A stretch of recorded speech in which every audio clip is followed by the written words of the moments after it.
आदाब, नमस्कार। आज मुस्लिम समाज कहाँ जा रहा है, ये मौजू है आज हमारे आवाज़ द वॉइस स्टूडियोज़ में डिस्कशन का। और हमारे साथ इस डिस्कशन के लिए मौजूद हैं काफ़ी मोअज़्ज़ज़ मेहमान हैं। मेजर मोहम्मद अली शाह हैं, जो कि जाने मानी हस्ती हैं। और जगह आप इनको देखते हैं टीवी न्यूज़ डिबेट्स में, अलग अलग मुख्तलिफ़ चैनल्स में। आपने बॉलीवुड में भी अपना डेब्यू किया हुआ है। और साथ ही में हमारे साथ हैं शम्स रविश, जो कि एक सुप्रीम कोर्ट में प्रैक्टिसिंग लॉयर हैं। कानून की काफ़ी अच्छी मालूमात हैं इनको। साथ ही में मेरे पैनल में मेरे साथी कंसल्टिंग एडिटर अब्दुल हई साहब भी मौजूद हैं। और अबरार अहमद मकी साहब, जो कि एक रिनाउंड इस्लामिक स्कॉलर हैं। काफ़ी उनकी पकड़ है इस्लाम पर, पूरी दुनिया भर में वो इस्लाम के सिलसिले में दौरे कर आए हैं। तो आज हम ये जो मौजू है इस पर डिस्कशन शुरू करेंगे। सबसे पहले मैं आपसे जानना चाहूँगा मेजर साहब कि अभी हाल ही के 10-15 दिनों में 3 अलग अलग जो मुस्लिम ऑर्गेनाइजेशंस हैं, उनकी गैदरिंग हुई। देवबंद में हुई, जमीयत ने की, मुशावरत ने की। उसके अलावा मोहम्मद अदीब साहब जो मेंबर पार्लियामेंट हैं, उनकी रहनुमाई में इंटेलेक्चुअल्स जो हैं हिंदुस्तान के मुस्लिम इंटेलेक्चुअल्स, वो सब एक साथ जुटे। तो एक तरह की इसको एक अवेकनिंग आप देखते हैं। इस ट्रेंड को आप कैसे देखते हैं? देखिए, जो मुस्लिम कम्युनिटी है उसको आगे बढ़ने का एक ही तरीका है, और कोई तरीका है ही नहीं आगे जी। और वो तरीका है एजुकेशन से, तालीम से। पढ़ लिख लें लोग उससे। मेरे वालिद साहब वाइस चांसलर से अलीगढ़ मुस्लिम यूनिवर्सिटी के, तो उन्होंने बहुत जोर दिया तालीम पे कि हम बच्चों को पढ़ाएं लिखाएं, इनको गवर्नमेंट जॉब दिलाएं। हमारे मुस्लिम बच्चे आते नहीं, बहुत कम आते हैं आईपीएस में, आईएएस में, आईएफएस में, या फौज में, या आईआईटी, आईएम। बहुत कम बच्चे आते हैं। खुद ही एक तरीके से सेल्फ सेंसरशिप भी है, और फिर बोलते हैं कि भी तासुब भी हो रहा है। अब देखिए, जब तक आप कोई एक चीज खुद आप तजुर्बा नहीं कर लेंगे उसका, आपको यकीन नहीं आएगा, राइट जी। सो तासुब के मामले में मैं तो बोलूंगा कि तासुब तो होता है, ये मुसलमान समाज के खिलाफ नहीं, जो कमजोर है उसके खिलाफ हर जगह पे होएगा। मुसलमान या दलित के खिलाफ नहीं, जो कम पढ़ा लिखा है, जो कम ताकतवर है जी। आप स्कूल का एग्जाम्पल लेते हैं। हम स्कूल में जाते हैं, बच्चे आते हैं सब स्कूल में, जो कमज़ोर है खेल कूद में, पढ़ाई में, जो एक्टिव पार्ट नहीं लेता है, तो उसको बुली किया जाता है। आप अक्सर देखते हैं। तो ये अगर हम अपने आप को मजबूत ना बनाएं, जैसे कि अल्लामा इकबाल ने कहा था एक बार, खुद ही को कर बुलंद इतना कि हर तकदीर से पहले खुदा बंदे से खुद पूछे, बता तेरी रजा क्या है। तो उस तरीके से तो ये है कि हमको उस बुलंदियों पे लाना है। कल के देख लिया आप, कल की रिजल्ट जो यूपीएससी की जो रिजल्ट आई है जी जी, वो हर साल हमारे मुसलमान बच्चे उसमें कम आ रहे हैं यूपीएससी में जी। इस बार तो रिकॉर्ड तोड़ दिया, बहुत ही कम बच्चे हैं जी। तो वजह क्या है? हमें खुद एक तरीके से सेल्फ इंट्रोस्पेक्शन करना है, and we have to be better than the best. बिल्कुल, जो बेस्ट है उससे आगे निकलना है। बिल्कुल, एक जज्बा होना चाहिए। शम्स, आपका क्या नज़रिया है इस पे? जो एक तरह की इसको बोलते हैं बेदारी, एक अवेकनिंग जो है मुस्लिम्स में ये हुआ। पहले तो सोशल मीडिया में था, चलता रहता था उसमें कुछ ना कुछ। अब जो है ऑन द ग्राउंड वो लोग साथ में जुटे बैठे हैं। क्या ज़रूरत है इस वक्त, क्या वक्त की दरकार क्या है मुस्लिम कम्युनिटी में? आई वुड से कि जो सब लोग साथ आए हैं, ये बहुत ही अच्छा किया उन्होंने। इतने सालों से कोई साथ में आ ही नहीं रहा था, सब अपना अपना कर रहे हैं। When everyone are gonna sit together, जब सब साथ में बैठेंगे, that's when सब अपने पॉइंट ऑफ व्यू आगे आएंगे, उन सब की बातें आगे आएंगी। तब पता चलेगा कि शायद मेरा कोई थॉट ऐसा हो, शायद मैं कुछ चीज़ गलत सोच रही। तो जब 100 लोग बैठेंगे, 100 लोगों की बातें आएंगी, तभी तो आपको पूरा पॉइंट ऑफ व्यू समझ में आएगा जी। जब इंटेलेक्चुअल सामने आएंगे, जिन लोगों ने दुनियादारी देखी है, पढ़े लिखे इतने ज़्यादा हैं, बहुत वर्ल्ड में घूमे हैं, उनका पॉइंट ऑफ व्यू से आपको समझ में आएगा, अरे हमारे तो सोच डिफरेंट था। सो इट्स वेरी गुड कि ये सब एक प्लेटफॉर्म पे आए हैं, पर इस प्लेटफॉर्म को पॉलिटिकली मत उसको यूज करिए। Use it for everything. जी spread education, spread equality, women rights के बारे में आप करिए बात, चाइल्ड राइट्स के बारे में करिए बात, डेवलपमेंट के बारे में करिए बात, लॉज के बारे में करिए बात। I would say maximum people in India, be it Hindu Muslim whoever, उनको लॉज नहीं पता है।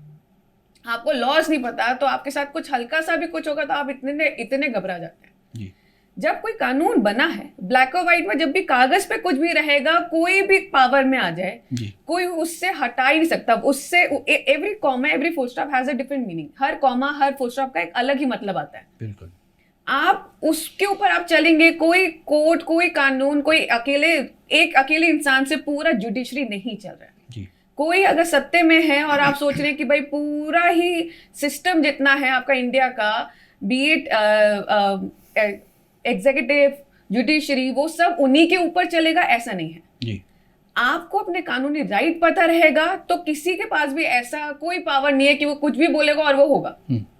जहां आपको लगता है कुछ चीज गलत हो रहा है, कोर्ट के दरवाजे इतने खुले, यू शुड नो कि किसको पार्टी बनाना है केस में, किसको आपको कोर्ट में लेकर जाना है। जहां कुछ भी मसला रहे, आपको इतनी तो नॉलेज हो, वो नॉलेज ही वो नहीं है। तो I am very happy that these 3-4 organizations have come together. But I would say पूरे इंडिया में जितने भी इस्लामिक ऑर्गेनाइजेशंस हैं, सबको साथ में आना चाहिए। जी मक्की साहब, आपसे जानना चाहेंगे कि ये इन्होंने जो इस तरह की मीटिंग्स तो हुई, लेकिन इस तरह की मीटिंग्स में नतीजे जो होते हैं, उनके कुछ जो रिजल्ट्स होते हैं, उनके बहुत आउटपुट कुछ बहुत ज़्यादा नहीं होता, हमने देखा है। क्या रहनुमा हमारे कौन, मुसलमान का रहनुमा कौन होना चाहिए? एक पॉलिटिशियन एक तरफ है, पॉलिटिशियन एक तरफ रिलीजियस लीडर्स हैं। आपकी क्या सोच है कि ये जो एकजुट हुए हैं, इसका क्या, कैसे देखते हैं आप इसको? मसला एकजुट होने का नहीं है जी। जो मुस्लिम कम्युनिटी इंडिया में इधर कुछ सालों से बहुत सारे डेवलपमेंट्स हो रहे हैं, तो उसके नतीजे में मैं ये तो नहीं कहता खौफ, बल्कि बेचैनी थोड़ा पाई जाती है। तो जो भी कम्युनिटी लीडरशिप है, उन लोगों की बात नहीं करता जो आवाम से कनेक्टेड नहीं है, लेकिन जो भी लोग आवाम से जुड़े हुए हैं, वो देख रहे हैं कि बेचैनी पाई जाती है, कहीं गुस्सा पाया जाता है। तो इस तरह की ऑर्गेनाइजेशंस की आप मीटिंग आपने देखा, कॉन्फ्रेंस देखा, और उसमें जो नैरेटिव यूज़ किया गया वो भी वही चीज़ है कि साहब ऐसा नहीं होना चाहिए, इसके लिए हमें क्या करना चाहिए, वो सारी चीज़ें। तो इसका एक फ़ायदा जो अभी इन्होंने बताया, बहुत अच्छी बात है। एक और फ़ायदा ये है कि कम्युनिटी को लगना चाहिए कि जो कम्युनिटी लीडरशिप है वो कुछ कर रही है, करती हुई नज़र आ रही है। और कुछ चीज़ें तो निकल के आती हैं जब आप डिलिब्रेशंस करेंगे, मीटिंग करेंगे जी, तो कुछ चीज़ें तो निकल के आती हैं। अब जैसे अदीब साहब ने अभी जो मीटिंग की, उसमें आप देखिए कि वो अजीज़ कुरैशी साहब थे, सलमान खुर्शीद थे, के रहमान साहब थे, ये सारे सीजन पॉलिटिशियंस हैं, और उन्होंने सुनी भी, फिर अपनी बात भी कही। और अब ये है कि उसके सिलसिले में अदीब साहब की कोई ऑर्गेनाइजेशन नहीं थी, तो अब वो एक ऑर्गेनाइजेशन बनाने की तरफ जा रहे हैं। मक्की साहब, ज़रा सा प्लीज़ मैं आपके इस एक्सप्लेनेशन में एक सवाल जोड़ूंगा, क्योंकि आप खुद इस वक्त नौजवानों की कई ऑर्गेनाइजेशंस को रास्ता दिखा रहे हैं, और ये एक बड़ी अच्छी बात है कि आप बुज़ुर्ग तो अभी नहीं कहा जा सकता, लेकिन बहरहाल आप नौजवानों की रहनुमाई कर रहे हैं। जैसे अभी पिछले दिनों आपने ओखला में सफाई की मुहिम चलाई, तो मेरे कहने का मतलब ये था कि ये जो फंक्शंस हुए या ये जो जलसे जुलूस हुए, मैडम ने कहा कि वहाँ कहीं ना कहीं तो कोई बात इत्तेहाद की आती है, लेकिन उस इत्तेहाद को अगर हम तामीरी रुख पर ले जाएं, तामीरी समत दे दें, तामीरी डायरेक्शन दे दें, कंस्ट्रक्टिव, तो कम से कम ये है कि कहीं ना कहीं तो हम मुत्तहिद हो रहे हैं, लेकिन सवाल ये होता है ना कि जब हम लड़ने भिड़ने के लिए मुत्तहिद किए जाते हैं, खैर मैं आपसे सवाल करने जा रहा हूँ, तो आपके दरमियान नौजवान भी रहते हैं या आप नौजवानों के दरमियान रहते हैं, तो मैं ये मालूम करना चाहता था कि इस भाग दौड़ में और ये एक जो नई तरह की बेदारी के कुछ वारदातें हो गई, कुछ वाक़यात हो गए, उसके बाद एकदम हमने शुरू कर दिया, इस पर उन नौजवानों का रद्द-ए-अमल क्या है और आप क्या महसूस करते हैं? ये ज़रा सा इसमें जो है कि किसी भी कम्युनिटी के साथ वर्ल्ड वाइड ये कुछ चीज़ें होती हैं, उनकी अपनी इंटरनल होती हैं, फैक्टर्स होते हैं जिन पर उन्हें काम करना। जैसे मुस्लिम कम्युनिटी का रिकंस्ट्रक्शन ऑफ द कम्युनिटी, मुसलमान भी बहुत पीछे हैं बहुत सारी चीज़ों में, अभी एजुकेशन की बात है, सफाई भी एक इशू है और बहुत सारी चीज़ें हैं। तो चूँकि मैं ज़मीन से जुड़ा हुआ हूँ और वर्ल्ड लेवल पे जुड़ा हुआ हूँ, मतलब ये कि मैंने ताइवान के मुसलमान कैसे हैं, अमेरिका के मुसलमान कैसे हैं, साउथ अफ्रीका के मुसलमान कैसे हैं, सिंगापुर के मुसलमान कैसे हैं, मेरी नज़र में सारे मॉडल्स हैं। तो अब वो जो आपने देखा पिछले हफ्ते, आप ही मेरे साथ थे, कि मुसलमानों में अगर सफाई की कमी है तो किस तरह से अपनी चीज़ें बेहतर करनी चाहिए, वो एक कोशिश थी। लेकिन ये जो कॉन्फ्रेंसें आपको नज़र आ रही हैं, बॉम्बे में हुई, फिर दिल्ली में हुई, मुशावरत ने की, फिर देवबंद में हुई, फिर उसके बाद दिल्ली में एक और अदीब साहब ने की, ये जो एक्सटर्नल फैक्टर्स काम करते हैं, अचानक से आप देख रहे हैं कि साहब ज्ञान बाफी मस्जिद भी निशाने पे है, मथुरा मस्जिद भी निशाने पे है, कुतुब मीनार भी निशाने पे है, जामा मस्जिद भी निशाने पे है। तो कहीं ना कहीं कम्युनिटी पे जो सोचने समझने वाले लोग, पत्थर तो नहीं है, इंसान हैं, कहीं ना कहीं वो रिएक्ट करेंगे, कहीं उनके अंदर बेचैनी हो गई, गुस्सा हो गई, क्या हो रहा है, ये गवर्नमेंट को रिस्पॉन्सिबल होना चाहिए, क्या हो रहा है। तो अब लोग मशवरा, इसमें एक फ़ायदा ये भी है कि जो अवाम का हम हिस्सा है, इस तरह के मीडिया उसको उससे को एक तरह से सक कर लेती है। मेजर अली, आपने एक बड़ी दिलचस्प बात कही थी अभी कि जो इनर्शिया एक है कि जब तक आप उसको कर नहीं लेते हैं, हम अगर अपने मुस्लिम कम्युनिटी की बात करें तो बहुत सारा एक जहन माइंडसेट रहता है कि ये हम कर ही नहीं सकते, है ना। लेकिन आप एक हमारे सामने बैठे एग्जाम्पल हैं जो कि इंडियन आर्मी में रह चुके हैं, तो एक सेंस ऑफ डिसइल्यूजनमेंट, एक विक्टिमहुड जो रहती है अक्सर हमारे ख़ास तौर से जो यूथ है, उसको हम कैसे टैकल कर सकते हैं, कैसे उनको एंथूज कर सकते हैं, कैसे उनको एनर्जाइज कर सकते हैं कि वो कि इस मुल्क में हर एक के इक्वल अपॉर्चुनिटीज़ हैं, अगर आप कोशिश करेंगे तो आप कुछ भी हासिल कर सकते हैं। मैं कोई एग्जांपल देता हूँ मैं आपको, आपका बड़ा अच्छा सवाल है। हम सब जितने भी यहाँ बैठे हैं, हमको रेस लगानी है, हमको 5 किलोमीटर दौड़ना है और 21 मिनट में, ये एक QR दे दिया है हमको। अब अगर हम ये 21 मिनट में नहीं दौड़ पाए, फेल पास हो जाएंगे, ठीक है, ये ऑन ग्राउंड प्रूव कर रहे हैं। और अगर मैं फेल हो गया, अरे भाई मुसलमान था इसलिए इसको पास नहीं कर पाया, लेकिन I am proving it on ground ना, मैं तो ऑन ग्राउंड दिखा। बिल्कुल, फौज में हमारे ही टेस्ट होते थे कि आपको 5 किलोमीटर 21 मिनट में दौड़ना है, BPT को कहते हैं, या 5 गोलियां आपको निशाने में दागनी है। अब अगर मैं खुद वो 5 की 5 निशाने पे नहीं दाग पाया, वो सबके सामने हो रहा है और मैं फेल कर दिया गया, तो आई कैन नॉट से अक्यूज कि भाई मैं मुसलमान था इसलिए मेरे को फेल कर दिया, भाई वो सामने है। हाँ, मगर ड्रिल्स का टेस्ट या मार्चिंग का टेस्ट जहाँ सब्जेक्टिव है, ऑब्जेक्टिव नहीं है, वहां पे आप भाईबंदी थोड़ी बहुत कर सकते हैं, मैं मान सकता हूँ। उसी तरीके से अगर कल को किसी के घर में अगर मान लिए नल टूट गया और पानी लीक हो रहा है और प्लम्बर चाहिए, अब प्लम्बर आया, दाढ़ी टोपी वाला आदमी, क्या उसको बोलेंगे कि नहीं नहीं नहीं मुसलमान है, हमसे अपना नल नहीं बंद कराएंगे, बहने दो, घर में बाढ़ आए तो नहीं करवाएंगे ना, क्योंकि उनको ज़रूरत है, वो भला ही मुसलमान ना हो, जी जी, they may not like Muslim also, ऐसा ठीक है, but still they'll get it done, right. तो अगर आपको अपना काम आता है और अगर अपने काम, अपने क्राफ्ट, अपने काम में अच्छे हैं जी, आपको कोई रोक ही नहीं पाएगा, कोई तासुब होगा ही नहीं। जैसे कि इंडियन क्रिकेट टीम में भी मुसलमान लोग हैं जी, अगर ऐसा होता तो अच्छा, UPSC की कल मैं आपकी बात करता, रिजल्ट बहुत कम लोग आए, अगर ऐसा होता तो 100% एक भी मुसलमान नहीं आना चाहिए था, राइट।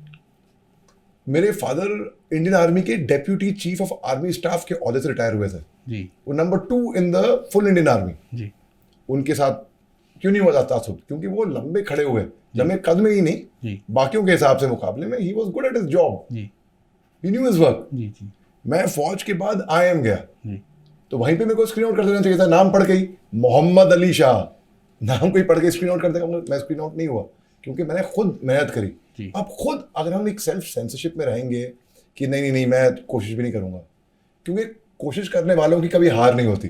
बिल्कुल इसी बात पे आपकी इजाजत से जी एक छोटी सी मैं कविता सुनाऊंगा, जी जी ठीक है? ये सोहनलाल द्विवेदी कविता है। जी जी लहरों से डरकर नौका पार नहीं होती, जी जी कोशिश करने वालों की हार नहीं होती। क्या एक नन्ही चींटी जब दाना लेकर चलती है, चढ़ती दीवारों से 100 बार फिसलती है। मन का विश्वास रगों में साहस बढ़ता है, चढ़कर गिरना, गिरकर चढ़ना ना खड़ता है। जी मेहनत उसकी आखिर बेकार नहीं होती, कोशिश करने वालों की हार नहीं होती। डुबकियां सिंधु में गोताखोर लगाता है, जा जाकर खाली हाथ लौट आता है। मिलते नहीं सहजे मोती गहरे पानी में, बढ़ता दुगना उत्साह इसी हैरानी में। मुट्ठी उसकी खाली हर बार नहीं होती, कोशिश करने वालों की हार नहीं होती। बहुत अच्छी। असफलता एक चुनौती है, उसे स्वीकार करो। क्या कमी रह गई देखो और सुधार करो। जब तक ना हो सफल नींद चैन को त्यागो तुम, संघर्ष का मैदान छोड़ मत भागो तुम।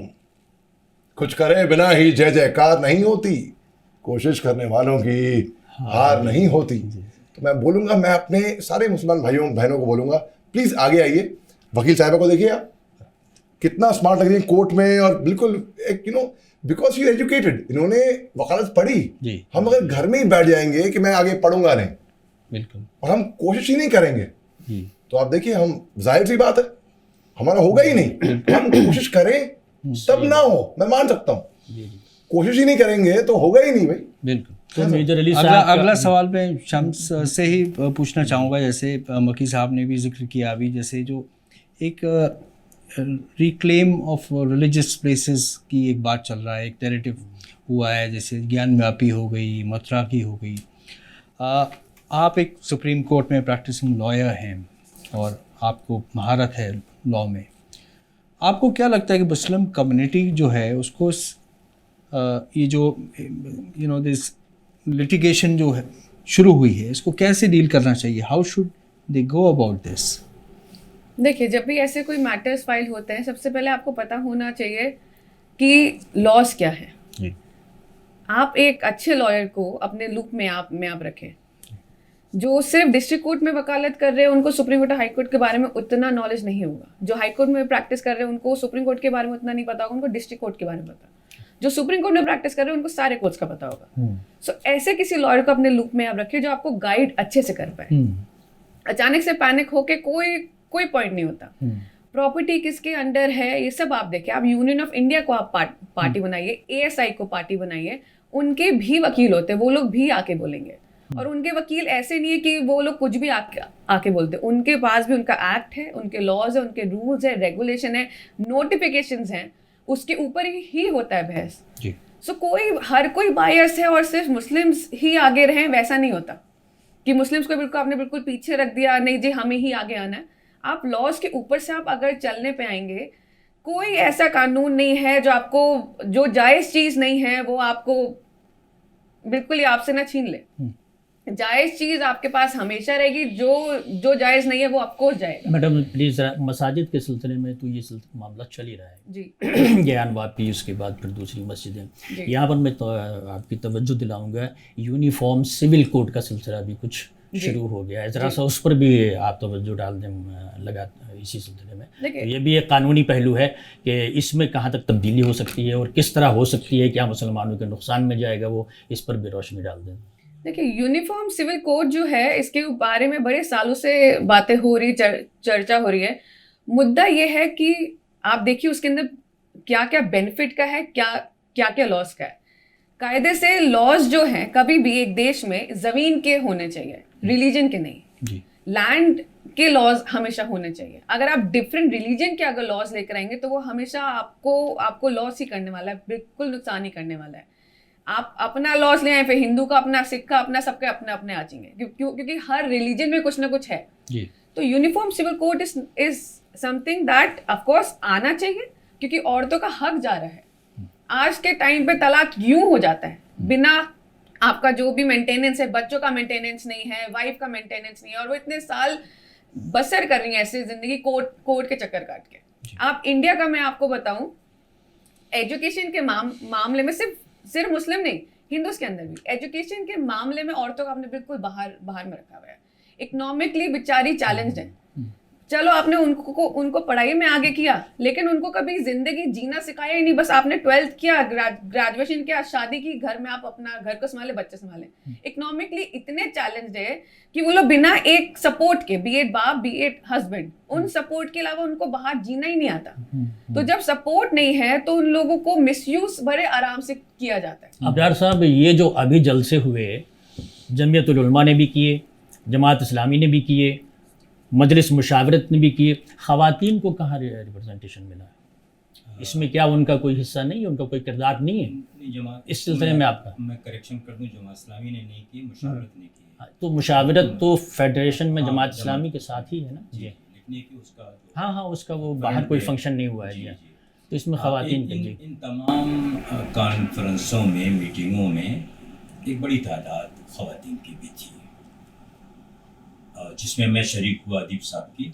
उसमें बड़ी, बल्कि उसमें लीड कर रही थी सैयदा हामिद जी थी, लीड कर रही थी, और बड़ा क्रूशियल रोल है उसमें एक बात मकी साहब ये आती है कि इस सब के बीच में हमारे मुल्क का एक हिस्ट्री रही है कि इंडिपेंडेंस के बाद, आज़ादी के बाद से ही मुसलमानों ने ज़्यादातर non Muslim leaders, political leaders रहे। अब हम देखें तो हमारी पॉलिटिकल रिप्रेजेंटेशन बहुत कम हो गई है। अब भी जो हमारे पॉलिटिकल लीडर्स हैं, बाज़ वक्त वो ऐसे बयान दे देते हैं जो हमारा नुकसान ज़्यादा करते हैं और फ़ायदा कम करते हैं। आप समझ गए होंगे मेरा इशारा कहाँ पर है। लेकिन क्या मुसलमानों को वाकई में पॉलिटिकल लीडरशिप की ज़रूरत है इस मुल्क में? मैं जानना चाहता हूँ, या इसका कोई उसका उल्टा नुकसान ही है? देखिए, अगर बात इसकी करें कि पॉलिटिक्स या पॉलिटिकल जो पार्टिसिपेशन है वो हर सोसाइटी की ज़रूरत है। जैसे इंडिया की किसी भी कम्युनिटी के लिए ज़रूरी है, वैसे मुसलमानों के लिए भी ज़रूरी है। लेकिन जिन हालात में मुल्क में पार्टीशन हुआ, उसके बाद एक बड़ा इशू ये हुआ कि मुस्लिम कम्युनिटी का जो एलिट था वो कहीं ना कहीं माइग्रेट कर गया। जो फौज में थे, जो सिविल सर्विस में थे, जो और दूसरे इदारों में थे, जो खुशहाल थे, उसका एक बड़ा असर ये हुआ मुसलमानों पर कि उन पे जो हमेशा मिडिल क्लास में ही वो लोग होते हैं जो सोशल वर्कर्स होते हैं, जो कम्युनिटी लीडर्स होते हैं, उसका एक बड़ा गैप हो गया। दूसरा ये हुआ कि जमीयत उलमा जो ये कह रही थी यूनिफाइड इंडिया के लिए, चूँकि हिस्ट्री का भी स्टूडेंट रहा हूँ बहुत सारा, ग्लोबली भी और इंडिया का भी और इस्लाम की भी, तो उसका ये असर हुआ कि जमीयत उलमा यूनिफाइड इंडिया के लिए बोल रही थी, मौलाना अबुल कलाम आज़ाद, तो जो इंडिया में रह गए वो लोग, तो उन्होंने ये कहा कि नहीं, हम अपनी कोई लीडरशिप बनाने के बजाय कांग्रेस की जो लीडरशिप है, कांग्रेस के साथ चलेंगे। 70 सालों में ये हुआ कि मुसलमान दरबारी हो गया। आप हो सकता है मेरी बात से डिफर करें, लेकिन मेरे पास 140 मुल्कों में जहां मुसलमान माइनॉरिटी में है, एग्जाम्पल है, मॉडल है। जब कोई मुस्लिम पार्टी बनती है तो ब्लॉक लेवल पे, और आपका जो शहर में जो होता है सबसे छोटा, क्या बोलते हैं उसको, जो म्यूनिसिपल का जिसमें इलेक्शन होता है उसको क्या बोलते हैं? कॉर्पोरेशन। नहीं, एरिया होता है उसको। हाँ, तो जहाँ से वो काउंसलर जीतता है जी, तो वो वार्ड जी, शहरों में वार्ड के लेवल पे, गांव में विलेज के लेवल पे कोई भी पार्टी बनती है तो वो सदर, सेक्रेटरी, टीम करती है। ये प्रोसेस में हम नहीं गए 70 साल में। अगर ऐसा होता तो फिर हमारे पास तालीमी इदारे भी खुलते, हॉस्पिटल भी खुलते, हेल्थ कैंप भी लगते हैं, जो कैरियर काउंसलिंग के भी कैंप लगते हैं, हर पार्टी करती है इसलिए कि दिखाने के लिए कि मुझे करना है। तो वो डेवलपमेंट जो होना चाहिए तो वो नहीं हुआ। और दूसरी जो पार्टियां थी उन्होंने वोट लिए, इलेक्शन के टाइम पे उनको वोट की जरूरत। इसका मतलब यह है कि हम दूसरों पर मुनहसिर रहे। हाँ, हमें देखिए एक बात तो ये साफ हो चुकी है कि जो मतलब ये कि हुकूमत से राबते की ज़रूरत कहीं ना कहीं है। आज के हालात ये हैं कि हम अलग अलग प्लेटफॉर्म से अलग अलग मसाइल के लिए अलग अलग उसके लिए लड़ रहे हैं, और शुरू से इत्तेहाद की बात हमेशा कही जाती रही है, लेकिन इत्तेहाद कहीं पर हुआ नहीं, कामयाब नहीं हुआ। तो अब सवाल ये है कि जब कामयाब नहीं हुआ, जैसे कि अभी आपने पूरे एक दौर का नक्शा खींचा, जब उसमें कामयाब नहीं हुआ तो अब मैं समझता हूँ आज के हालात ऐसे हैं कि हम उसमें कामयाब नहीं हो सकते इस तरह के। मैं अभी आपसे सवाल कर रहा हूँ, वही सवाल मैं अब आपसे कर देता हूँ, तो आप इसका जवाब दे दें। तो अब सवाल ये है ना कि ये हमें मालूम हो गया है कि इत्तेहाद कहीं पर कामयाब नहीं हो पा रहा है, तो अब ऐसे हालात में हमें क्या करना चाहिए? मैडम आप प्लीज़ इसका जवाब दीजिए। देखिए, मैं इस पे ये चीज़ बोलूँगी कि पहली बात तो हम लोगों में एजुकेशन की इतनी कमी है जिसकी वजह से रिप्रेजेंटेशन के अंदर प्रॉब्लम हो रही है। पॉलिटिक्स में नो डाउट मुस्लिम्स होने चाहिए, क्रिश्चियन होने चाहिए, एवरी रिलीजन, हर रिलीजन के लोग पॉलिटिक्स में होने चाहिए। आज के टाइम पे आप मुझसे पूछें 0.1% है जो माइनॉरिटीज़ की औरतों का रिप्रेजेंटेशन है पॉलिटिक्स में, 0.1%, विच मीन्स इतना स्कोप है, स्पेशली औरतों के लिए इतना स्कोप है कि अगर आप बढ़ चढ़ के आगे आएंगी पॉलिटिक्स में आपको लिया जाएगा, पर आप है ही नहीं कहीं भी, आप मार्केट में ही नहीं है तो आपको लिया कैसे जाएगा? आप पॉलिटिक्स जब इनिशियली इंडिया पाकिस्तान हुआ था, इनिशियली जब पॉलिटिक्स आया था उसके पीछे रीजन ये था कि आई वॉज वर्किंग, मैं अपने नौकरी में, पर मुझे लोगों के लिए कुछ चीज करना है तो मैं सोशल कॉज के लिए पॉलिटिक्स में आया था। आज के टाइम पे पॉलिटिक्स बिजनेस बन गया, मुझे जिंदगी में कुछ नहीं आ रहा, मैं पॉलिटिक्स में जा रहा हूँ, वहां से मेरी अर्निंग हो रही है, तो सोशल कॉज तो अब रहा ही नहीं है। तो जब सोशल कॉज के लिए कोई नहीं आ रहा है तो जिस उस सोच के आ रहे, बिजनेस के सोच के, तो जहां उनको दिखता है जहां पर मेरा प्रॉफिट है, मुझे हाँ बोलने से प्रॉफिट हो रहा है तो मैं हाँ बोल रहा हूँ, ना बोलने से प्रॉफिट हो रहा है तो मैं ना बोल रहा हूँ। Whereas आपको ऐसे लोगों को, आप सब लोग आइए, मैं तो पूरे यंगर लॉट को बोलती हूँ कि अब पॉलिटिक्स में जुड़ने का टाइम है। इतना स्कोप है, मुस्लिम्स में स्पेशली रिप्रेजेंटेशन है ही नहीं, ना आदमियों की ना ही औरतों की। सिर्फ बुरखे वाले, सिर्फ वो टोपी पहनने वाले, वो लोग मुस्लिम्स नहीं है। एजुकेटेड लॉट जब पॉलिटिक्स में आएगा, आप देखेंगे अभी कांग्रेस से ही इमरान जी एक हैं, he is just 34 years old, उनको राज्यसभा में उनको दिया है नॉमिनेशन। तो जब मुस्लिम्स के लिए स्पेस है, एवरी पार्टी, हर पार्टी, मुस्लिम्स भी ढूंढ रही है अच्छी, जैन भी ढूंढ रहे हैं, हर रिलीजन, हर पार्टी ढूंढ रही है, पर आप है ही नहीं उस रेस में। जब आप रेस में पार्टिसिपेट नहीं करने वाले तो कौन सी पार्टी आपको लेगी, कौन से लोग आपको देंगे वोट? आपको सेक्युलर होना होगा, यू हैव टू टॉक कि डेवलपमेंट से ही होगा, तालीम से होगा, इक्वालिटी से होगा, औरतों की राइट से ही आपका माइंडसेट दिखेगा। और मेरे अली आपसे पूछना चाहिए, पहले जो वोटर्स होते थे हमारी आज़ादी के बाद में, वो आइडियोलॉजिकल होते थे, लेकिन आजकल का जो वोटर है वो एस्पिरेशनल हो गया है। उसको बहुत डिमांडिंग है, उसको चाहिए कि मेरी ये ज़रूरतें पूरी हों, मुझे ये भी मिले, ये। तो ऐसे में क्या आपको लगता है कि मुसलमानों में पॉलिटिकल रिप्रेजेंटेशन से कुछ भलाई हो सकती है?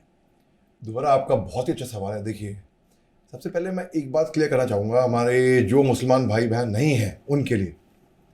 भाई आजकल क्या हो गया ना कि ये व्हाट्सएप ग्रुप्स में, सोशल मीडिया पे लोग कहते हैं भाई गो टू पाकिस्तान। सबसे कन्वीनियंट स्टेटमेंट है गो टू पाकिस्तान। किसी भी मुसलमान के लिए उंगली उठानी है, पाकिस्तान बड़े खुले मुझसे खड़ा हुआ है, आ जाओ भाई, खुलूस से आ जाओ, तुम दाखिल हो जाओ, हैं? Why should we go to Pakistan? Anyone for that matter. भाई we are the sons, we are the children of the soil. हमारे पास तो चॉइस थी, हमारे पूर्वजों के पास 1947 के बाद कि वो सरहद के उस पार जा सकते थे या इस पार। उन्होंने बाय चॉइस चूज किया यहाँ पे रहना। हम इसी मिट्टी के बने हुए हैं भाई, और यहाँ पे हमारे पास कितनी पुश्तानी, कितने दादा परदादा यहाँ पे दफन है भाई। बिल्कुल बिल्कुल, ठीक है। अब बात आती है कि पॉलिटिक्स की, वुमेन रिप्रेजेंटेटिव्स की। मेरी खुद की बहन, सगी बहन सायरा, उन्हें कलकत्ता से अभी इलेक्शन लड़ी है वो, अभी जो हुआ है अभी 1-8 महीने पहले, जी बालीगंज से लड़ी है वो, और खूब अच्छी तरीके से, मतलब बहुत ही दुरुस्त लड़ी। खैर, विनिंग सीट नहीं मिल पाई उनको, वो अलग बात है कि भाई वहां पे तो बाबुल सुप्रियो को मिल गई वो सीट, लेकिन उन्होंने जिस पार्टी से वो लड़ी उन्होंने उस पार्टी को रिवाइव कर दिया। वो पार्टी बिल्कुल मतलब कहीं पे उसका कहीं नाम निशान नहीं हो रहा था, काफी वो पीछे बैग उस बदल में आ गई थी। तो मेरा ऐसा मानना है कि समाज तब तक नहीं बदलेगा जब तक हम स्वयं खुद अपने आप को ना बदल दें। और जो पॉलिटिक्स जो है, जैसे कि वकील साहिबा ने बताया कि इट इज मोर एस्पिरेशनल, कि भाई पढ़ लिख ले स्कूल में, जो टॉपर होंगे ना क्लास के टॉपर, वो जाएंगे आईएएस में, आईएफएस में, यूपीएससी सिविल सर्विसेज में, उसके बाद लोग जाएंगे मेडिसिन में, फिर उस तरीके से फिर डिफेंस फोर्सेस में। जो फेल हो जाएंगे ना वो जाएंगे पॉलिटिक्स में। ऐसा हो गया था बीच में, ठीक है। और वो राज करेंगे किसके ऊपर? जो टॉपर थे, ब्यूरोक्रेट बन गए हैं, या वो हुक्म चलाइए वहां पे, ठीक है। बीच में एक ऐसा जमाना भी आ गया था बीच में कि जितने भी चोर डकैत, जितने भी क्रिमिनल्स है, उनको भी पॉलिटिक्स में आ जाओगे और कुछ नहीं कर सके तो ठीक है, आ जाओ पॉलिटिक्स में आ जाओ। क्या करना होगा? बड़े खड़े होके तकरीर देनी पड़ेगी, भाषण देना पड़ेगा, लोगों को बेवकूफ बनाना पड़ेगा। ऐसा लोगों का कहना था। उन्होंने ये सोचा कि पॉलिटिशियंस उनको इस्तेमाल करते थे तो वो खुद पॉलिटिशियंस क्यों ना हो जाए। और क्या तो वो सीख गए, वो गुण सीख गए कि कैसे कुर्सी पर बैठना है और वहाँ से राज करना है। मैं एक सवाल मेरे जहन में गर्दिश कर रहा था, चूँकि अल्लाह के फजल से आप हम सब में यंग हैं और आपके हर सवाल का जवाब बहुत ही यंग तरीके से हम लोगों के सामने आया, लेकिन उसमें बहुत सा मुस्तकबिल की बातें आपने कहीं कि अब करना चाहिए। सवाल ये भी है हमारे सामने, फिर ज़ाहिर करेंगे तो वो नताइज आएंगे उसके सामने। अभी विदिन 15 डेज़ की बात हम लोग कर रहे थे, और जो बहुत हालात ख़राब होते हैं। देखिए, जब हालात ख़राब होते हैं तो हालात को ख़राब करने वाला भी मुतासर होता है और जिसके ख़िलाफ़ किए जाते हैं वो भी मुतासर होता है। अब सवाल ये है ना कि ऐसे हालात में जब लॉ एंड ऑर्डर की प्रॉब्लम है, जब जान और माल की प्रॉब्लम है, तो ऐसे उस वक्त में मुसलमान क्या करे? एकदम अचानक उसकी समझ में नहीं आता। क्यों? बच्चे पालेगा, पढ़ाएगा, लिखाएगा, एक ज़माना आगे तक जाएगा, पीछे से जो पढ़ लिख के छोड़ा है वो सब हो गया। ये चीज़ हमारे सामने एकदम नई आई है, नई उभर के आई है। प्लीज़ ऐसे हालात में हमें क्या करना चाहिए? मुसलमान क्या करे, नौजवान क्या करे? ख़ास तौर से ये सवाल मैंने आपसे इसीलिए पूछा है कि नाउ यू आर यंग। शुक्रिया बहुत बहुत। सबसे पहले मैं आपका शुक्रिया अदा करना चाहूँगा, आपने समझा कि मैं यंग हूँ। भाई क्यों नहीं, शुक्रिया बहुत बहुत, नजर आ रहे हैं आप माशाल्लाह। शुक्रिया। जी। भाई मैं अपने सब जो दर्शकों को कहना चाहूँगा कि भाई मैं वैसे मैं उम्र से ज़्यादा दिखता हूँ बड़ा, क्योंकि आजकल दाढ़ी रखी है तो मैं दिखता हूँ वैसे तकरीबन I must be looking at least 23-24 का दिखता हूँ। इसका मतलब मैंने गलत नहीं समझा। दाढ़ी वैसे 23-24 का दिखता हूँ अपनी उम्र से बड़ा। वैसे मैं हूँ वैसे 21 साल का मेंटली, ज़हनी तौर पे, ठीक है। ठीक, खुशी की बात। शुक्रिया। ये कह के मैं ये बोलूँगा कि देखिए बात ऐसी है कि जब तक हम ये we have to be better in the best. दो लोग आए हैं, एक ही कद के हैं, हाइट में ही नहीं, मतलब इन क्वालिफिकेशंस, एबिलिटीज, केबिलिटी। और एक आया है फॉरगेट अबाउट मजहब, एक आया आपके गांव से, आपके पड़ोस से, एक आया है उसको आप जानते नहीं है। ये ह्यूमन टेंडेंसी है, हम किसको प्रेफरेंस देंगे? दोनों बराबर के हैं। ऑब्वियसली जो ज़्यादा एबल्ड है, ज़्यादा स्किल्ड है, लेकिन दोनों एक ही तरीके के हैं। तो हम प्रेफरेंस देंगे अपने गांव से जो आया है। मजहब पे आएंगे बाद में, जो गांव से आया है, ठीक है। तो ये ह्यूमन नेचर है, ह्यूमन साइकोलॉजी है ये। अब अगर आप अपने आप को ऐसा स्किल बनाइए, क्योंकि भाई जितनी युवा पीढ़ी है वो देख रही है, उनमें वो जज्बा, वो जोश, वो जुनून लाना बहुत जरूरी है। नहीं तो वो हार मान जाएंगे पहले ही सोच के कि भाई यार तासुब होएगा, ये होगा, वो होगा, हमारी तो कोई उम्मीद ही नहीं है इसमें, कोशिश ही नहीं करेंगे वो। तो now when you are better than the best, आप बेहतर से भी बेहतर बनेंगे अपने आप को, तब आपको कोई रोक नहीं पाएगा। You have to be unstoppable. रोक के दिखा दो, दिखाता हूं, कौन रोकेगा मेरे को? हर तरीके से। और जैसे कि वकील साहब ने बताया कि लोगों ने दरअसल कॉन्स्टिट्यूशन ऑफ इंडिया नहीं पढ़ा है, हमको वेरियस आर्टिकल्स मालूम होने चाहिए। कहीं पे बहस हो जाए तो वायलेंट बन जाती है बहस जी। तो अगर हमको लॉ, कानून मालूम है तो हम कोर्ट कर सकते हैं ना, आर्टिकल सो एंड सो ये कहता है कॉन्स्टिट्यूशन ऑफ इंडिया के तहत ये, तो हमको पता होना चाहिए कि कौन सा सेक्शन, कौन सा एक्ट, कौन सा क्या। और जरूरी नहीं है कि हमें वकील ही होना है उसके लिए। हम अनून तौर पे एक एग्जाम्पल और देता हूं मैं आपको जी। आम जनता जो है वो सड़क पे पुलिस को देख के घबरा जाती है, अरे पुलिस, ड्राइविंग लाइसेंस कहाँ है, ये क्या है, वो क्या है। ये नहीं गौर करते कि वो ट्रैफिक पुलिस है या कौन सी पुलिस है। ठीक है, पुलिस खड़ी हुई है, अरे मोबाइल ये वो, मास्क पहनो, तो इस तरीके से तो वो क्योंकि दिल में चुर होता है। जी। और आपको मालूम होगा तो आपको मालूम है कि भाई this not a traffic police, इसका काम ही कुछ और है। या पीछे से पुलिस की वैन आ रही है सायरन मारते हुए, अरे हमारे पीछे आ गई वो, लोगों के दिल में वो चोर आ जाता है। आप कुछ गलत काम कर नहीं रहे, आपने कुछ गलत बोला नहीं, करा नहीं, तो आपके पीछे क्यों आएगा?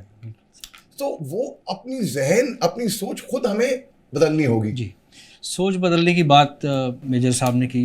मकी साहब, आपसे जानना चाहेंगे कि हमारी माशरे में, कम्युनिटी में भी क्या आपको लगता है कुछ रिफॉर्म्स होने चाहिए? मसलन जैसे हम पहले भी डिस्कशंस हुए, उसमें भी आपने हिस्सा लिया।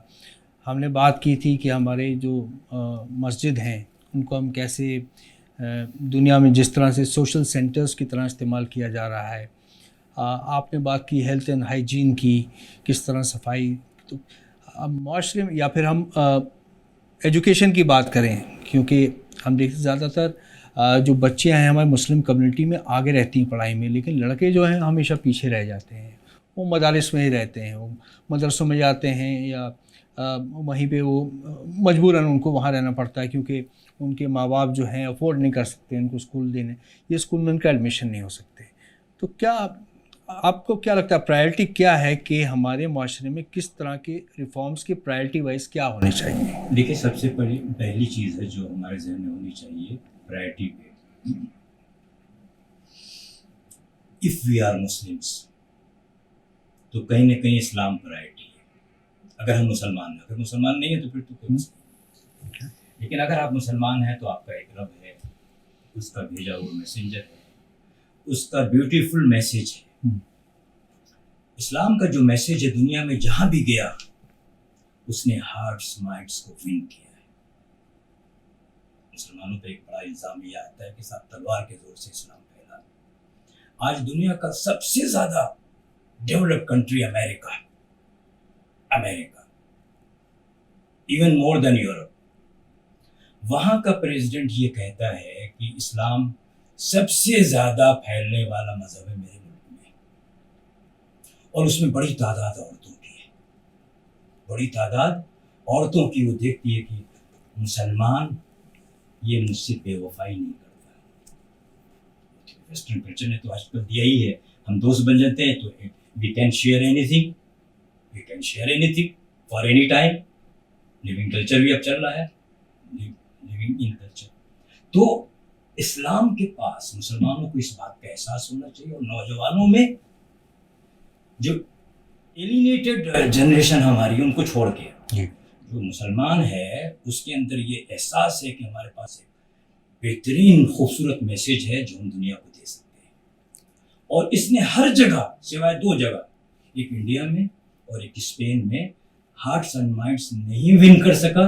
उसकी वजह मुसलमानों का अपना रवैया है। वरना आज ये सब कहानी नहीं होती, ना पाकिस्तान बढ़ता, ना ये सारे मंदिरों का चक्कर है। मोहम्मद सल्लल्लाहु अलैहि वसल्लम ने अगर मक्का की ज़मीन में सबको अल्लाह से नहीं जोड़ दिया होता तो कुछ लोग वहाँ भी खड़े होते, कहते नहीं मक्का जो खाने काबा है इसमें भी बुत थे पहले, उसको भी हम रीइंस्टेट करेंगे। समझ रहे हैं मेरी बात? तो सबसे अहम चीज़ जो हमारे पास है कि हमारे पास खूबसूरत मैसेज है, और जिसके अंदर बहुत ज़बरदस्त पोटेंशियल है हार्ट्स एंड माइंड्स को विन करने का। तो हम इस तरफ मुतवज्जे हों, हमारे बारे में जो गलतफहमियाँ हैं उनको हम ख़त्म करने की कोशिश करें, बेहतरीन ताल्लुकात अपने हिंदू भाइयों से, सिख भाइयों से, ईसाई भाइयों से बनाएं, उनकी खिदमत करें, उनका ख्याल रखें, और अपने बारे में जो गलतफहमियाँ उनको दूर करने की कोशिश करें। यही मैसेज है। ठीक, शम्स आपसे जानना चाहेंगे कि बहुत खूब कहा सर। बहुत अच्छी आपने बात कही मोदी साहब। शम्स, आप ये बताएं कि हमारा एक जो इस्लाम जो हमें सिखाता है, जो प्रीचिंग्स हैं अपने कैरेक्टर बिल्डिंग की, कि आप अपना कैरेक्टर इतना स्ट्रॉन्ग बिल्ड करिए कि आप एग्जाम्पलरी हों, आप एक मिसाल बन जाएं, ताकि लोग भी वाहवाही करें आपकी। एक बहुत अहम चीज़ है जो आज स्पेशली मुस्लिम कम्युनिटी यंगस्टर्स को ये अपने दिमाग में रखना चाहिए। क्या कहेंगे आप? देखिए, मैं इसमें ये बोलूँगी कि यस, यंगस्टर्स को अभी ये टाइम है यंगस्टर्स को चैनलाइज करने का। उनके पास एनर्जी है, उनको रास्ता मालूम नहीं है, कहाँ जाना है, कौन से रास्ते में जाना है, और यही एज है जहाँ पर भटकाना is very easy. Right. Even Christ तक ने बोला था कि you give me a child, आप मुझे एक बच्चा दें, मैं आपको 7 साल के बाद एक आपको फ्यूचर आदमी दूंगा। जी। यही उम्र होता है जब आप माइंड को चैनलाइज कर सकते हैं। युवा को ये समझना होगा कि आपका जो एनर्जी है वो नेगेटिव, वो पॉलिटिक्स में नेगेटिव वे से आपको यूज किया जा रहा है। कॉमन सेंस अल्लाह ने सभी को ही बख्शा है। इक्वालिटी आप देखेंगे आपके भी घर में, अगर 2 बच्चे हैं, आप अगर सिमिलर टॉय नहीं लेकर आएंगे, सिमिलर टॉफी नहीं लेकर आएंगे, उन दोनों के बीच में झगड़ा होगा। उनको में जेंडर का फर्क नहीं है। सो दिस शोज कि हम लोगों में तो इक्वालिटी बाय बर्थ है जी। प्लस हमें ये चीज है कि आप इन सारे बच्चों को आप दिखाएं कि भाई व्हाट इज गुड। अगर आपको दिख रहा है कि बच्चे इतने एंथुजियास्टिक है कि उनको कुछ करना है, अपने उनको बोलिए कि भाई आपका पूरा एरिया शुड बी क्लीन। उनकी एनर्जी को वहां पर चैनलाइज करिए, उनको दिखाइए कि ये वाली जगह है जहां पर you are the one who has to set a example. आपके मोहल्ले में एक भी लड़की के साथ बदतमीजी ना हो, आप उनको डिफरेंट डायरेक्शन में आप लेके जाइए। उनके जो एनर्जी है, सफाई में उनको आप बताइए, उनको पूरा बताइए कि इक्वालिटी क्या है। अपने घर में वो लोग सीखेंगे। आप देखिए मुस्लिम्स के घर में, घर तक में औरतें पर्दे में हैं। नहीं जी, इस घर में तो आप ये स्कर्ट वर्ट आप पहनने नहीं वाली। आप अपने घर में अपने बाप भाई के सामने स्कर्ट नहीं पहनने वाले, तो आप कैसे घर में आप रह रहे हैं? आपको उनको इक्वालिटी बताना पड़ेगा, तरक्की बतानी होगी। उनको बताना होगा कि औरतों का राइट उतना ही इंपॉर्टेंट है जितना कि पुरुषों का है। जब तक कि आप उनको ये सब चीजें बताएंगे नहीं, उनकी एनर्जी कहाँ पर जाएगी? They have very much good things in their mind. उनका दिमाग इतना ओपन है, इतना कुछ वो करना चाहते हैं, उनको बस डायरेक्शन ही नहीं दिख रहा। औरतों को आप देखिए, कॉलेजेस को लेकर, अब जैसे एक कपड़ों के ऊपर ही मैं बोलना चाहूंगी, आपने इतना वो डाल दिया कि बुर्खे के बिना तो आपकी जिंदगी ही नहीं है। हुजूर की वाइफ भी उनके साथ वॉर पे जब वो गई थी, तो वो ऑफकोर्स वो बुर्खा पहन के तो वो गई होगी नहीं। वॉर पे आप वॉर के कपड़े पहनेंगे, घर पे जहां आप जैसी जगह पे आप रहेंगे आप वैसे ही कपड़े पहनने वाले। मैं आज सुप्रीम कोर्ट में एडवोकेट हूँ, मैं बुर्खा पहन के जाऊंगी, पहली बात मेरे उस कपड़ों को देख के मेरे पास क्लाइंट्स नहीं आएंगे। गिन दिन के 1-2 मुस्लिम क्लाइंट आगे, बाकी कोई क्लाइंट्स नहीं आएंगे मेरे पास, पहली बात। दूसरी बात, अगर मैं कोर्ट में अपनी कोई बात रखने पे आऊँ, उस बुर्के के लिबास में कोई मुझे इतने सीरियसली लेगा नहीं। सिंस जब आप बात करते हैं, आप हाव भाव और मुद्राओं से बातें करते हैं, आपके हाथों से, वर्ड से, आपका बिहेवियर से वो सब दिखता है। सो आप जहां जा रहे हैं आपको उसके अकॉर्डिंगली ड्रेसअप होना होगा। आपने इतना माइंड ऐसे कर दिया कि इस्लाम बुर्खा है, इस्लाम ये 5 वक्त का नमाज है। नहीं, इस्लाम इज वेयरइन आप इक्वालिटी को प्रमोट कर रहे, सफाई को प्रमोट कर रहे, एजुकेशन को प्रमोट कर रहे हैं। हुजूर ने तालीम के ऊपर इतना एम्फोसिस किया है, बोला है कि अगर तालीम के लिए चीन भी जाना पड़े तो आप चीन तक जाइए। विच मीन, और कब बोला था? 1400 साल पहले, जहां पर एरोप्लेन नहीं था, गाड़ी नहीं था, ट्रेन नहीं था। विच मीन्स कि आप 7 समुद्र पार भी अगर आपको पैदल जाना पड़े एजुकेशन के लिए तो आप जाएं। आज के टाइम पे क्या है, एजुकेशन के बारे में कोई जिक्र नहीं है। तो यंगर लॉट को आपको बताना पड़ेगा कि एजुकेशन मैंडेटरी है। एंड कुरान शरीफ का सिर्फ मदरसा में जाना ही हमारा एजुकेशन है, वो चीज नहीं है। ये चीज के ऊपर बहुत एम्फोसाइज सभी को करना पड़ेगा कि मदरसा इंपॉर्टेंट है लाइफ में, आपको कुरान शरीफ के बारे में जानना इंपॉर्टेंट है, पर उसका एक टाइम है। Modern science, English, Hindi, math सब कुछ इंपॉर्टेंट है, और फिर शाम में आप जाएं अरबी जाके पढ़े। आपने सुबह से लेकर शाम तक कॉन्स्टिट्यूशन में आपको right, every child till the age of 14 has a right to education. Education आपने मुस्लिम्स को कहाँ पे आपने डाल दिया? मदरसा में, कुरान शरीफ पढ़ो। तो जो कानूनी हक आपको दिया गया, इसीलिए यहाँ पर यूनिफॉर्म सिविल कोड आता है कि मुस्लिम का है, लेकिन आपके पास right to education is maths, English, science and all. आज के टाइम पे इट्स बीन 200, 250, 300 साल जहाँ पे मुस्लिम्स का कोई कॉन्ट्रीब्यूशन नहीं है, साइंस में नहीं है, मैथ्स में नहीं है, कहीं भी नहीं है कॉन्ट्रीब्यूशन। तो आपको ये चीज समझना होगा कि वो सब चीजें इतनी इंपॉर्टेंट है। बच्चे जहां पर उनको दिख रहा है कि भाई हमारे अगेंस्ट मुस्लिम से के अगेंस्ट ये हो रहा है, मॉस्क तोड़ा जा रहा है, इस्लाम कभी खतरे में नहीं होगा। आपको सिर्फ 1400 साल लगे हैं इतने वाइड स्प्रेड होने में, तो आप खतरे में तो हो ही नहीं सकते। आपको ये चीज समझना है कि आपके भी घर में जब बच्चे होते हैं छोटे, आपको भी ये पता है ये अगर कहीं बाहर जाएंगे तो वो गलत संगत में आ जाएंगे, उनको कोई ड्रग्स वाला देगा, कोई उसको कोई प्रोस्टिट्यूशन में डाल दे, कोई मर्डर के उसमें डाल दे, कोई गैंगस्टर बच्चों को ले ले। आप अपने घर के बच्चों को प्रोटेक्ट करके रखते हैं। वो आपको इधर भी ये समझना होगा कि भाई क्रिमिनल माइंड्स जो है वो ऐसे लोगों को ही देख रहे हैं, टारगेट्स ही उनको कर रहे हैं। एंड बिकॉज इस्लाम पूरे वर्ल्ड में इतना फैला हुआ है तो वो सबसे बड़ा है, उसमें उन लोगों को टारगेट करना इज इजी बिकॉज प्रॉफिट वही से हो रहा है। आप मैक्सिमम वॉर्स सब लोग क्यों इस्लामोफोबिया के ऊपर क्यों वो बोल रहे हैं? Because they are very easy, आपको उकसाना बड़ा आसान है। ऐसा क्या जिंदगी में हो गया कि आपको हल्का सा किसी ने कुछ बोल दिया, आपके दाढ़ी के ऊपर कुछ बोल दिया और आप इतना उकसा जाते हैं? आपने बहुत अहम बात की शम्स के, इस्लाम इतना एक प्रोग्रेसिव रिलीजन रहा है, इंडियन मुस्लिम्स इसको फॉलो करते हैं कि एक ज़माना था जब मिसाल कायम की थी, साइंटिस्ट होते थे, डॉक्टर्स होते थे, दे वर लीडिंग इन वेरियस फील्ड्स, और अब उसमें एक डेकेडेंस जिसको कहते हैं डिटेरियोरेशन शुरू हो गया है। मेजर अली, मैं आपसे एक बहुत अहम सवाल पूछना चाहूँगा। जैसे शम्स ने जो बात की कि आजकल आप एकदम से रिएक्शनरी हो जाते हैं, part of it is also I can understand कि एक आपको सेंस ऑफ इनसिक्योरिटी रहता है कि आप अपनी आइडेंटिटी से, मुसलमान जो है हिंदुस्तानी मुसलमान, वो जुड़ के रहना चाहता है, उसको छोड़ना नहीं चाहता, पकड़ के रखना चाहता है। बट आजकल का जो हिंदुस्तानी मुसलमान है वो रिएक्शनरी हो गया, ख़ास तौर से आप देखें सोशल मीडिया में, तो क्या है उससे उसका ओरिएंटेशन बदल जा रहा है, वो कन्फ्रंटेशनिस्ट हो रहा है, वो रिएक्शनरी हो रहा है। आपको क्या लगता है कि Indian being a young man, what should be the approach of Indian Muslims in a great country like India? जी, सबसे पहले जो वकील साहिबा ने इस्लामोफोबिया की बात की थी, इस्लामोफोबिया आता कहाँ से है? ये उससे नहीं आता कि लोग देख के मुसलमानों को दाढ़ी टोपी वालों से घबरा जाते हैं। ये मुसलमानों ने खुद ही मुसलमानों का बहुत नुकसान कराया है, और ख़ास तौर से organisations like Lashkar-e-Taiba, Jaish-e-Mohammed, Taliban, ISIS, इन उग्रवादी संगठनों ने मुसलमानों का जो नुकसान किया है, मैक्सिमम नुकसान मुसलमानों का ही किया है, फिजिकली नहीं, मेंटली भी, इमोशनली भी। उसी का असर हम जैसे मुसलमानों को भुगतना पड़ता है उससे, and we have to rectify our image, दिखाने के लिए भी जो आप सोचते हैं मुसलमानों के बारे में, मुसलमान ऐसे नहीं है।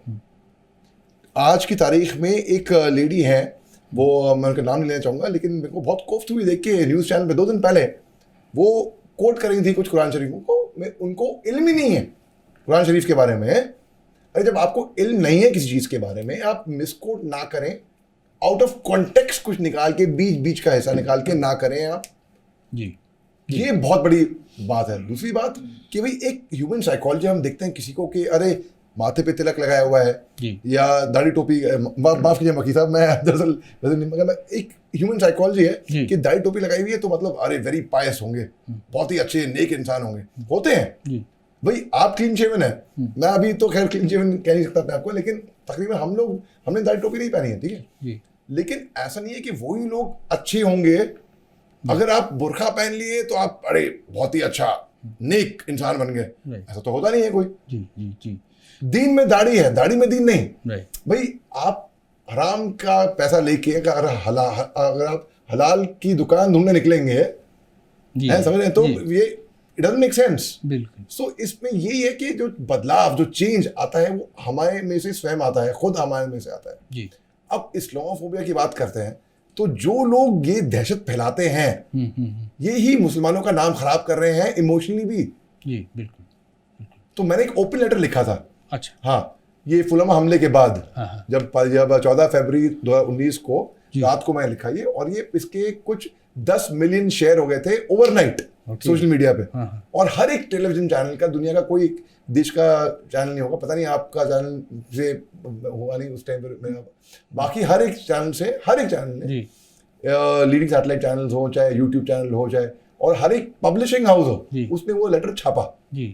उसमें मैं लिखा था कि भाई इस्लामोफोबिया कहाँ से आता है, क्यों आता है, और एक अच्छी यूनिवर्सिटी अलीगढ़ मुस्लिम यूनिवर्सिटी जो कि number 1 university in the world है एज पर टाइम्स हायर एजुकेशन रैंकिंग, जो कि most reliable ranking in the world है, लंदन। उसने रैंक किया था AMU को एज नंबर 1 इन इंडिया मेरे फादर वहाँ पे वाइस चांसलर थे उस टाइम पे, उन्होंने काफ़ी चेंजेस लाए। अब क्योंकि उसमें वर्ड आ जाता है मुस्लिम, तो लोग सोचते हैं कि भाई मुस्लिम है तो मतलब थोड़ा शर्माते हैं। जी मेरे को बहुत फख्र है, बहुत नाज है एक मुसलमान होने का, मेरे को बहुत फख्र है एक हिंदुस्तानी होने का। जी। और लोगों को खुद अपनी इमेज पे काम करना चाहिए कि लोग ना सोचें कि भाई मुसलमान ऐसा नहीं, ये लोग तो ऐसे ही होते हैं। जी जी लोग कहते हैं ना अक्सर, जी, जी। वो थिंकिंग जी हमें निकालवानी है, उनकी गलती भी नहीं है, जी जी जी क्योंकि ऐसे रॉन्ग एग्जाम्पल्स प्रेसिडेंट्स हुए हैं जी। तो लोगों के माइंडसेट बन गए हैं। जी जी बिल्कुल। बहुत अहम बात की मेजर अली ने, कि एक स्टीरियोटिपिकल एक ब्रांडिंग हो गई है, उससे बहुत से लोग सफ़र करते हैं। ये अपने पे छोड़ देना चाहिए कि मैं टोपी पहनना चाहता हूँ या नहीं पहनना चाहता, मैं हिजाब में रहना चाहती हूँ या नहीं रहना चाहती हूँ। That's a way of life. और जो इस्लाम का दायरा है उसमें रहते हुए भी, इस्लाम एक बहुत प्रोग्रेसिव रिलीजन है, और लेकिन इस सारी नसीहतों के बावजूद जो हिंदुस्तान में मुसलमान हैं उस रेस में काफ़ी पीछे रह गया जाके। जबकि आप पूरे मुल्क, पूरी दुनिया में देखें तो एक प्रोग्रेसिव सोसाइटी बनकर सामने आ रही है। वक्त की दरकार ये है कि हम सूझबूझ से काम लें और अपने इंट्रोस्पेक्शन करें मुस्लिम माशरे में, अपने समुदाय में, और साथ ही में हम दिमाग से काम लें, ना कि जज्बात से। आज इस डिस्कशन में इतना ही। मेरे सारे गेस्ट आए, मकी साहब, शम्स और मेजर अली, अब्दुल हई साहब, आप सबका बहुत बहुत शुक्रिया। आदाब, नमस्कार।